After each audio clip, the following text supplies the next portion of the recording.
Hi, everyone. It's me, Fran Drescher, your SAG-AFTRA National President, welcoming you to another SAG-AFTRA podcast where we're going to be unpacking what is this all about, a strike authorization vote, and how do you factor into it? So we want to make you understand more about why it's being asked now and what's different about this negotiation, about this contract, and why 100% of our negotiating committee backs both the contract protocols as well as the strike authorization. And then it went to our national board, and 100% of them also supported the contract proposal as well as the strike authorization. Why is this important? Everybody's coming together in unity and solidarity on these two most important issues. So I thought that it would be a wonderful idea to get some great ladies who I have the privilege of working with quite often, who are very active and represent different parts of the nation, to give their points of view on why they think that the strike authorization is important and why we should all follow our leaders and remain in solidarity on this. So let me just introduce all of you to our auspicious panel of members, and we'll hear what they have to say, starting with our SAG-AFTRA National Secretary Treasurer, Jolie Fisher. And then we have our national board member, Towanda Underdue, and also our Performers with Disabilities Committee Chair, Christine Bruno. Okay, so now let me just talk to you a little bit to put this into a little bit of context, and then we'll start talking to the ladies and hear what their thoughts are on it. Sometimes people get worried, maybe there are some people that are too bullish, too quick to, want to strike, too aggressive, too. But so I thought that maybe having some thoughtful, intelligent women who are very active players in the union and give a lot of service and time for your benefit might be helpful to hear our points of view. So, everybody has been able to hear each other, agree with each other, debate each other without it becoming personal or political. And if you could have been there at the negotiating committee, they would have done you proud, because it's just a new dawn.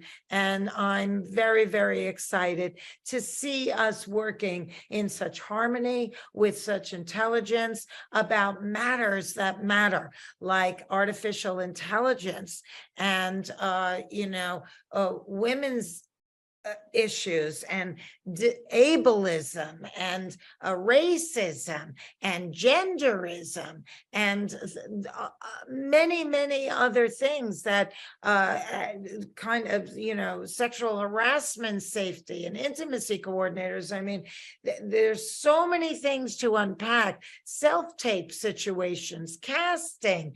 It's just really a big bag.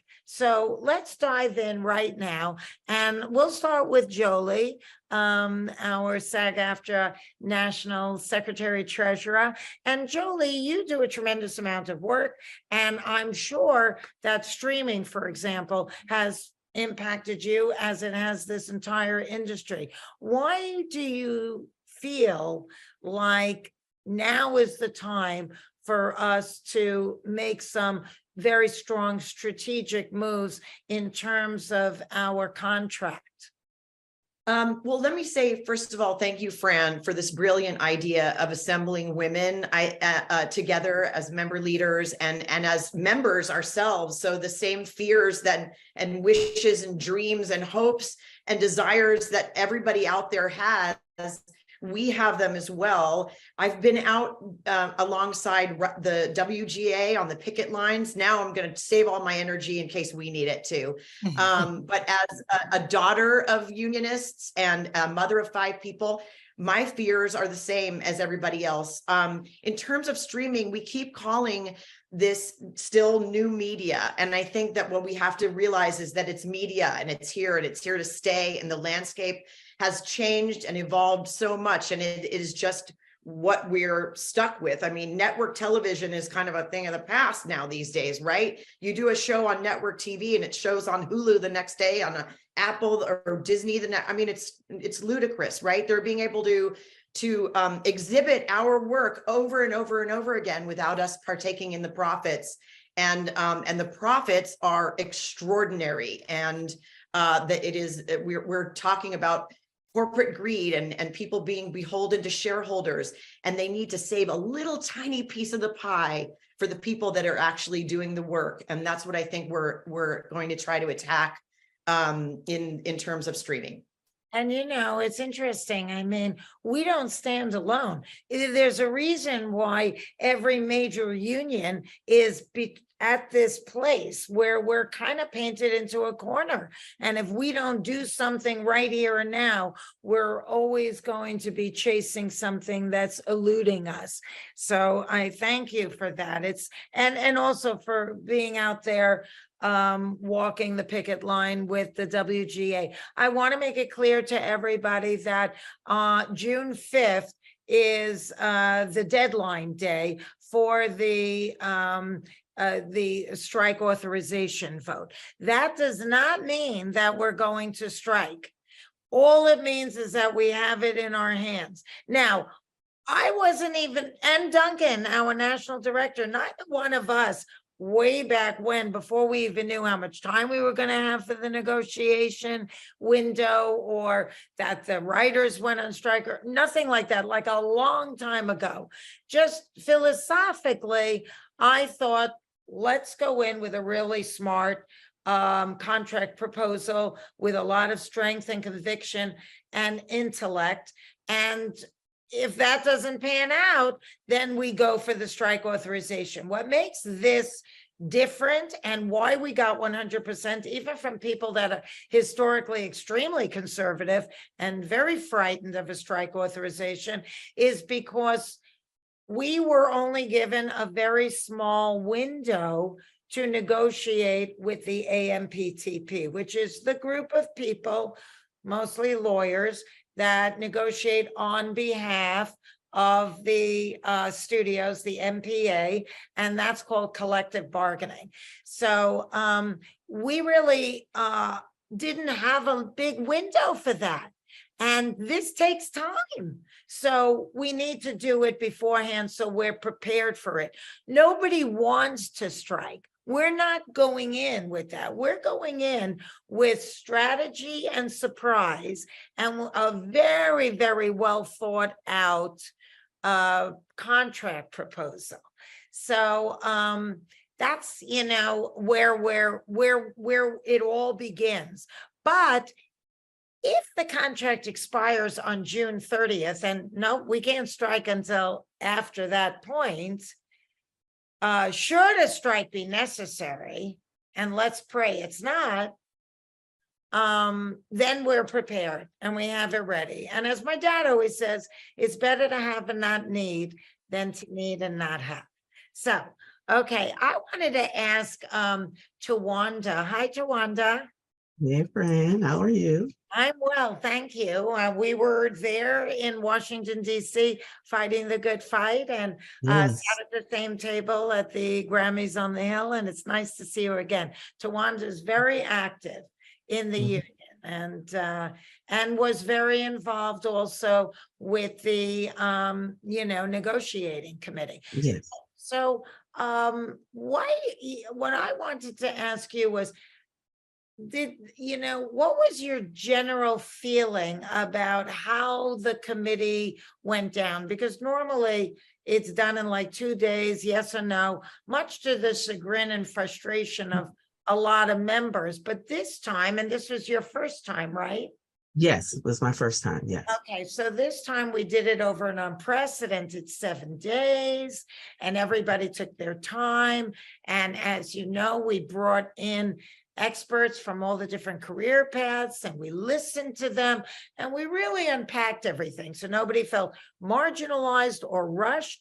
And the committee at large really got a sense of the importance of the concerns of each individual community within our union. What were your impressions, without giving away any secrets, of how the room in general worked with each other? I thought it was revolutionary. Based on things that I had heard in the past, I was a little leery on how it would go, but we had those from all sides, as you said, representing all categories. I know some of the membership in the past said that some of the member categories weren't represented when negotiations were happening, but I can clearly tell everyone, whether it was background or stunts or, principal, whichever level, singers, voice people, everyone had a voice at the table, and the needs and concerns were heard. I know we looked at over, I believe, 270 proposals that came from our W&Ws, from our locals. There's 23 locals, mids and smalls, and outside of New York and LA. And we went through them with a fine-tooth comb, literally. And there were recommendations that were even made from legal saying what we wanted to do. But the members, we stood up and said, we need to include this, that, and the other. And we were heard, and they're included. And I think this is one of the most groundbreaking proposals that we're going to present in decades. I do believe, and everyone at the table agreed that this is the proposal. And to say, even in the political climate that we have in general, in our nation, to have everyone come to the table and say, yes, we're 100% in approval of this. I mean, it's awe-inspiring. It really is. And I really believe that everything that we have in our proposals meet the needs and speak to the needs of all of our membership. Yeah. Well, thank you for saying that. I think that it's really important that our members hear from ladies like you who can really put it into context, the climate that we were all in, and how we all work together, so that nobody feels like this vote to move forward with the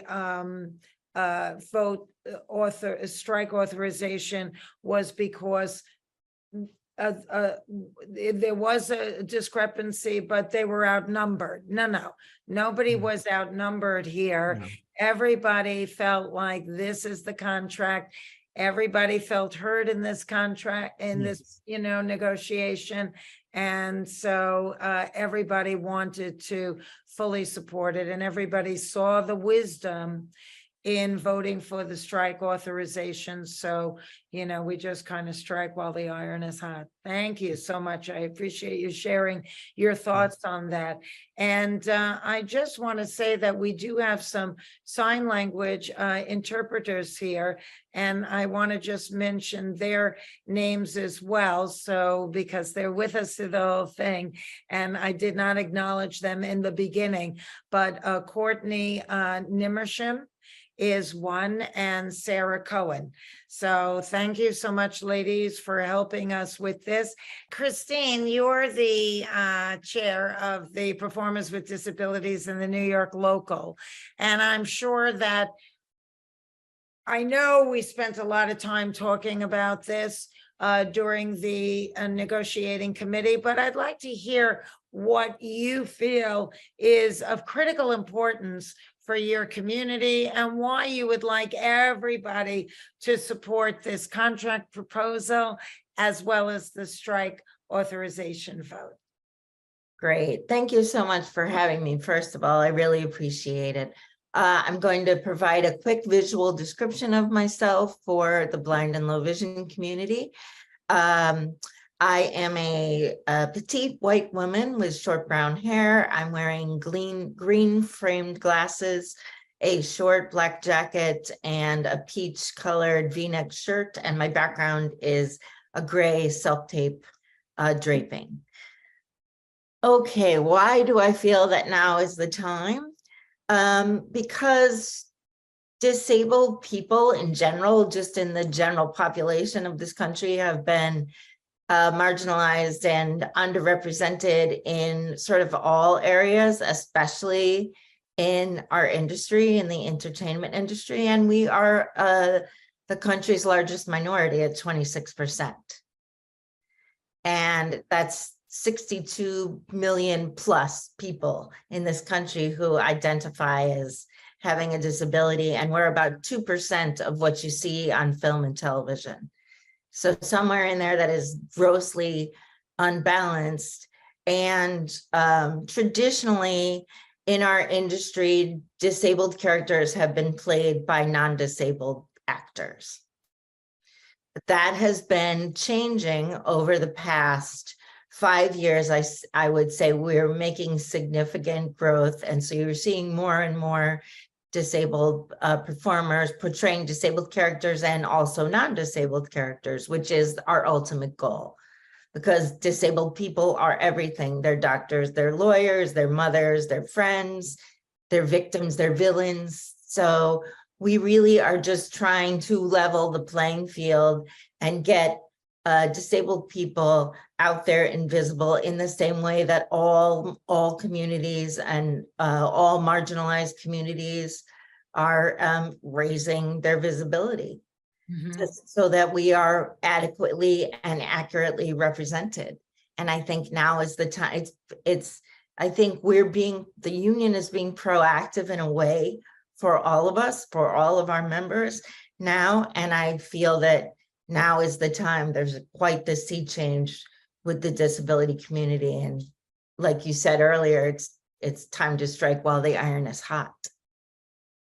Yes, thank you. I think that, we live in a very interesting time where we're hopefully becoming more sensitive to the diversity around us of the human experience. And we're, as a industry, trying to elevate that so it's more representational. So we thank you for being so involved. And I hope that you're able to spread the word within your community to support the strike authorization vote. I think it will continue to be threatening to our opposition as we forge forward in, unity. So let's go back to Jolie. What is your pet peeve, would you say? Is it AI? Is it, sexual harassment? Is it residuals? I mean, if you had one thing that really gets your goat, what would you say it is? Oh my gosh, there's so many issues at hand. And, I've always talked about our pension and health and, really taking care of our own and our veterans of the industry and those icons that lost their health care in 2020. And I know you've worked really hard to try to solve that puzzle. I would say that's like an internal policy thing, but when we talk about that on the other side, which is more kind of relevant to the contract, it would be what, like raising the ceiling? Let's not tell them what we're going to ask for. Yes, okay. I did hear you say on another one of these podcasts, and I don't know if we've said it again, that the strike authorization vote doesn't mean a strike. And that people are asking me, well, what would we strike for? And I'm like, well, I can't really divulge anything that we're going to the table with, but those major issues that you talked about just now are the talking points that we have on our website right now, where we're talking in broader strokes, 30,000 foot view kind of thing about residuals and streaming, about our pension and health. We will be dipping our toe into that, and self-tapes. I mean, there are other places in the world that have guidelines and regulations, and I know Jody Long, you appointed as the national chair of the self-tape committee, and I was part of that. And we really, for a year or so now, have painstakingly tried to sort of attack the egregiousness of what we've been asked to do in terms of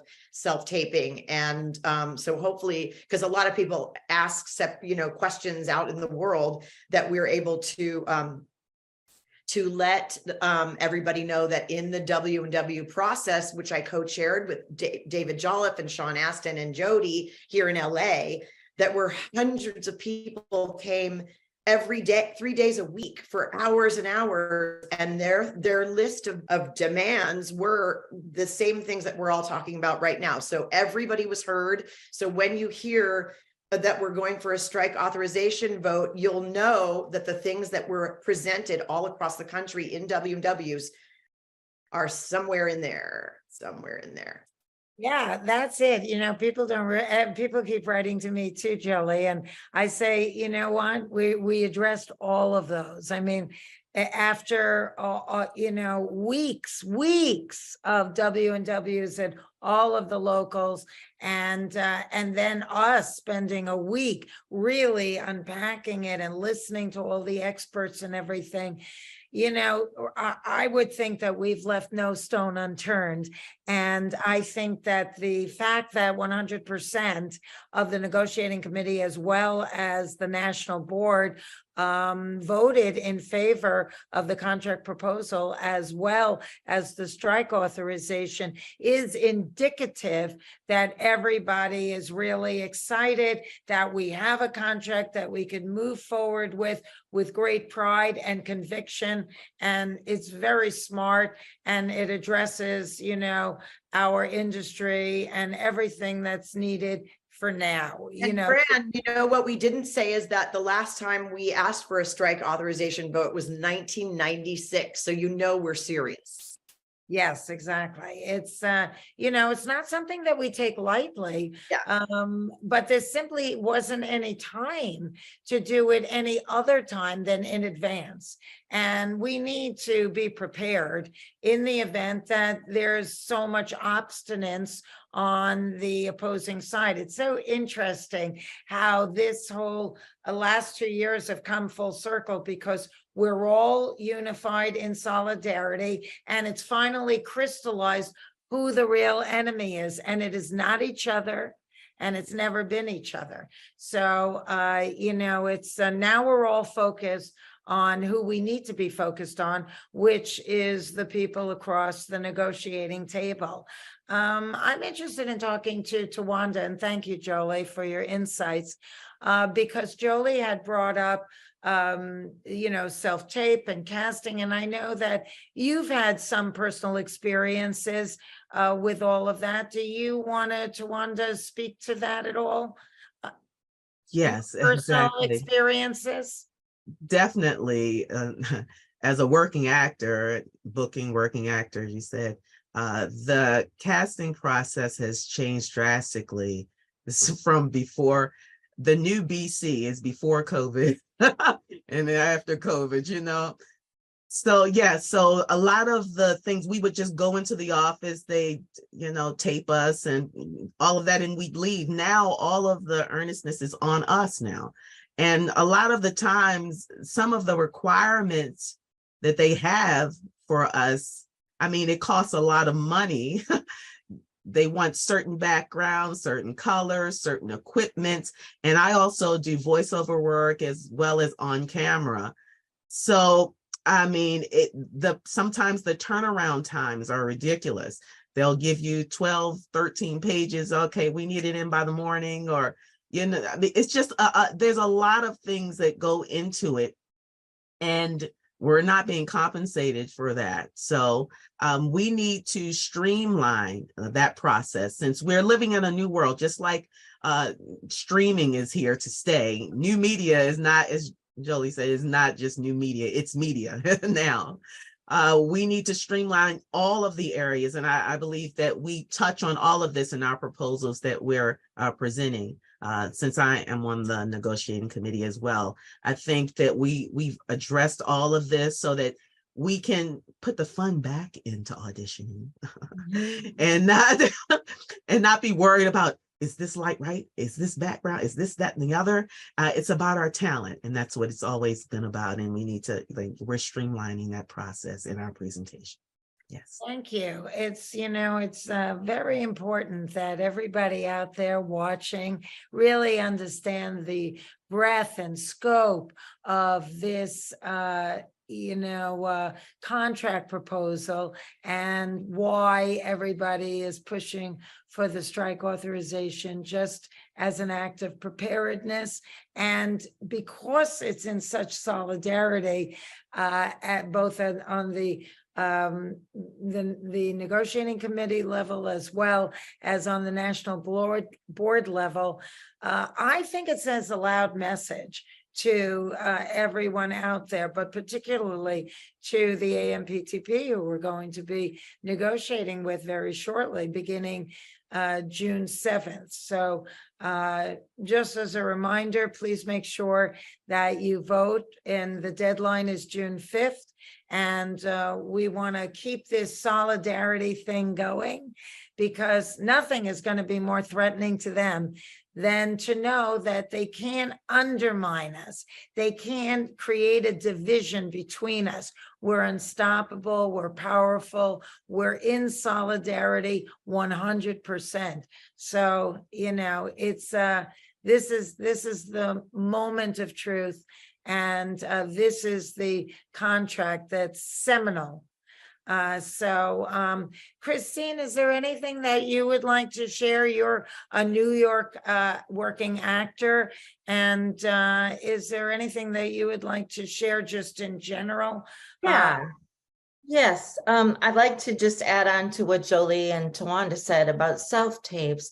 And just to remind everyone that we have communities, and we've got our disabled members, our senior members, our members who live alone, that self-tapes, in addition to being arduous for all of the reasons that Towanda mentioned, they also can be arduous for people who don't have the resources, don't have the capability. Like, I have a mobility disability, so I can't be changing setups and hanging backdrops and that sort of thing. And I would like the AMPTP to recognize and those things, that self-tapes, the onus is really all on us. And what it does is, it, as Towanda said, it takes away from our ability to do our best work, because we're worried about all the things that we shouldn't be worried about, when really what they want to see is our work. Right. And I think that, that's a shame. And the second thing is accountability. There are a lot of things already in our contracts that we don't hold the AMPTP accountable for. One of them is lack of on-set accessibility for disabled performers, for senior performers. And I think we really need to address that in a holistic way, because I hate to say this, but disability is a club that anybody can join at any time. And as we're living longer, these things are going to become important to an increasing number of our membership. That's very well said. And I appreciate, your point of view. It's always important to normalize the variety of people, and whatever they need to deal with, we need to be sensitive to and accommodate. And that goes, for everybody. So thank you for sharing that. I think that in closing, maybe we'll just ask each of you gals if there's one hope for how you see the future of the industry developing as a result and an outcome of this negotiation. So since we're with Christine right now, why don't we just stay with you? Great. I would say my hope would be for to level the playing field for all of our members. That would be my hope. Okay, well, that's a great hope, and it seems like it's certainly within our reach, God willing. Okay, and I'll make you last, Jolie. So Towanda, what is your hope for the future? My hope is that all of the performers make a living wage and we're able to thrive in this profession that we've chosen. Great, thank you. And Jolie? Well, the other day out on the line with the WGA, I came up with a hot guild summer. That's going to be my hashtag. I'm hoping that since we don't know yet where the DGA is going to land, but we do know that the writers are out there in full force. It is an atmosphere like nothing I've ever seen before. And I hope that they would support us if it came to that. I hope it doesn't.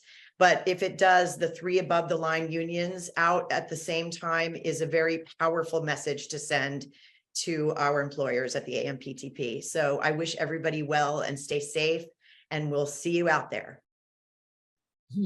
Okay, thank you. Well, I just want to say that I really enjoyed talking to you gals, and I hope that the member body out there that may be listening right now or watching will have a better idea of the fact that nobody wants to strike, and we feel so good about our contract proposal that maybe we'll be able to argue our points with a greater level of depth and intelligence that can not be disputed as easily as perhaps if we hadn't done the really rolling up our sleeves and work that needed to be done to come up with what we have now.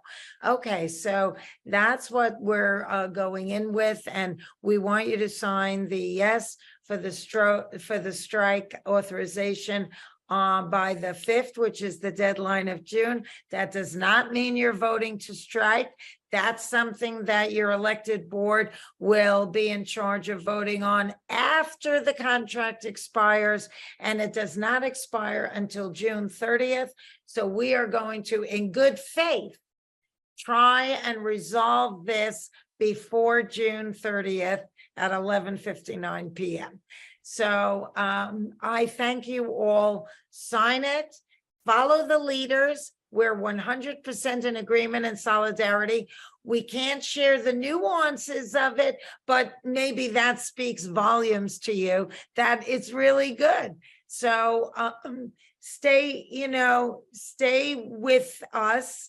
And I think that in the end, our solidarity alone as a member body will be a massive threat to our opposition. We are so grateful to you for your engagement today. We're going to keep coming forward with different things. I think Jolie's doing something, and we're just going to keep talking to you, holding your hand, answering your questions, making sure that you feel confident that you can trust us, and that we all feel really good about how we are proceeding. We stand on the precipice of a new dawn. So let's look to the future, stop looking at the past, and create the tomorrow that we want today. Thank you so much. Peace and power. Vote yes. Oh, yes. Excellent.